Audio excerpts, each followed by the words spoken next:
বন্ধুরা, আমি চলে আসলাম দাদার বাড়িতে। দাদার বাড়িতে এসে খেয়ে নিচ্ছি কি চা আর বিস্কিট, 2 রকমের বিস্কিট, একটা নোনটা টোস্ট। আমি কিন্তু বৌদিকে বলে দিলাম যে বৌদি 2 রকমেরই বিস্কুট খাবো, আর বৌদির হাতের চা ব্যাপক। বৌদি, তুমি কি করতেছো বলো? আমি বই গোছাচ্ছি বাচ্চাদের। হ্যাঁ, ম্যাডাম আসবে তো বই গোছাচ্ছি।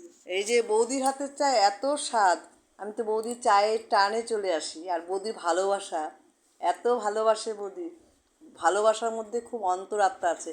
আমার কিন্তু রক্তের সম্পর্কে কেউ না, আমি যাদেরকে মোবাইলে দেখাই তারা কিন্তু কেউ রক্তের সম্পর্কে না, কিন্তু প্রচুর ভালোবাসে।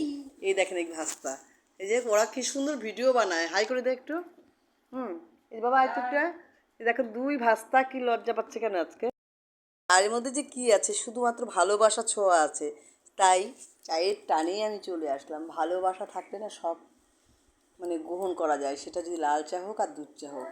সেই কারণেই বলছি যে বন্ধুরা, ভালোবাসার টান কতটা, কত দূর থেকে চলে আসলাম বৌদির কাছে, জানেন?